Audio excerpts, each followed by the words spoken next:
చేశారు ప్రాసెస్ ఏంటో ఊర్లో ఎటు చేశారు చెప్తారు కూర్చోండి.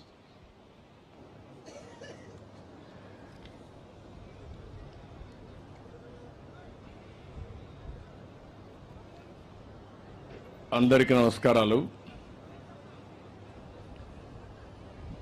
ఈరోజు నేను పర్చూర్ నియోజకవర్గం చినగంజాం మండలం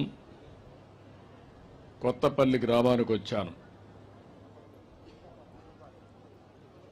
కొత్త గొల్లపాలెం గ్రామానికి వచ్చినప్పుడు నాకు ఘన స్వాగతం పలికిన సోదరి సోదరులందరికీ పేరు పేరున మనస్ఫూర్తిగా నమస్కారాలు. ఇది ఒక తీర ప్రాంతం. ఎప్పుడు కూడా చినగంజాం అనేది తెలుగుదేశం పార్టీకి ఒక బలహీనమైనటువంటి మండలం. ఇది నేను 40 ఏళ్లుగా చూస్తున్నాను. అయితే కొత్త గొల్లపాలెం మాత్రం తెలుగుదేశం పార్టీకి కంచుకోట. మొన్న కూడా 80% ఓట్లు ఇక్కడ వేశారు.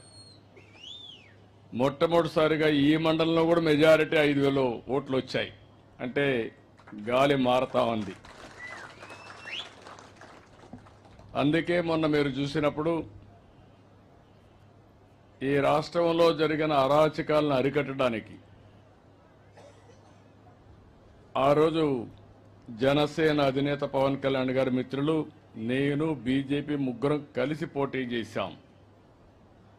ఎప్పుడు కూడా నాకు ఒక నమ్మకం, ఈరోజు ఈ రాష్ట్రంలో తెలుగుదేశం పార్టీ ఇంత బలంగా ఉందంటే దానికి కారణం వెనుకబడిన వర్గాలే కారణం, మీరే కారణం అని చెప్పి మరొకసారి మీ అందరికీ విజ్ఞప్తి చేస్తున్నా. ఒకరోజు 2 రోజులు కాదు, 43 సంవత్సరాలుగా తెలుగుదేశం పార్టీ జెండా మోశారు, కష్టపడ్డారు, సైకిల్ గుర్తుకే ఓటేశారు, బెదిరిస్తే భయపడలేదు. అనేక సమస్యలు వచ్చినా ఎదురుడ్డి నిలబడ్డారు. అందుకే నేను ఎంపిక చేసిన గ్రామం కూడా మీరు చూస్తే, నేను ఇలాంటి గ్రామాలు చూడాలి, మీకు ఒక భరోసా ఇవ్వాలి. 43 సంవత్సరాలు పార్టీని ఆదుకున్న మిమ్మల్ని అన్ని విధాల ఆర్థికంగా, రాజకీయంగా, సామాజికంగా పైకి తేవాలనే ఉద్దేశంతోనే నేను ఈ గ్రామానికి వచ్చానని చెప్పి కూడా నేను మీకు తెలియజేస్తున్నా. నేను ఇటీవల కొత్త కార్యక్రమానికి శ్రీకారం చుట్టాను.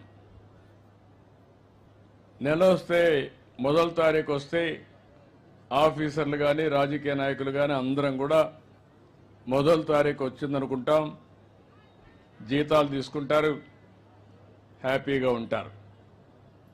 కానీ ఒక నూతనమైన నిర్వచనం ఇచ్చి మొదటి తారీఖు వస్తే ప్రజల సేవలో అందరూ ఉండాలి.